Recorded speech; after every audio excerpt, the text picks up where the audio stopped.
Rugby. It's a barbarian game played by gentlemen. It has the physicality of football but without the pads, and the non-stop action of soccer. Players are only allowed the lateral pass, no forward passing.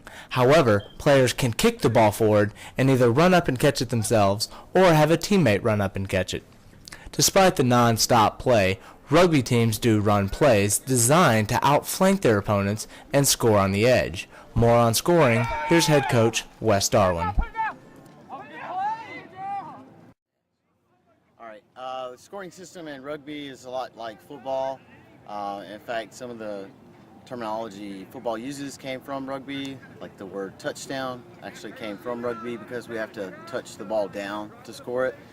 When you do that, it's 5 points, and then we take a kick depending on from where you touched it down in the end zone. We take a kick from that angle, and that's worth 2 points. So you got a total of 7 points you can make in a try-scoring event. Rugby is also unique in that it has a make-it-take-it rule, where if you score, you get the ball back. Rugby also requires a level of physical fitness not found in most sports because rugby players are required to play two 40-minute halves, both offense and defense, with only a 10-minute halftime.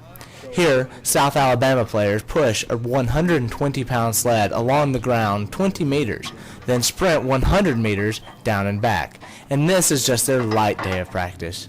Star player Gabriel Torres has this to say about rugby. Basically, in rugby, you got to be really fit. You got to make sure you're staying in shape all the way around. You can't just be big and strong. You can't just be able to run a lot. You got to be a mix of both. The game's 80 minutes long, and at no point in the game can you sub out and go back in. If you get subbed out, you're out for the rest of the game. It doesn't matter whether it was at halftime you subbed out or anything like that. Rugby's really kicked off here at South Alabama. The team is currently 3-0 as it heads into this weekend's game against Troy. Should they win, they'll have sole ownership of first place in the conference. For JAG TV, I'm Will Harkins.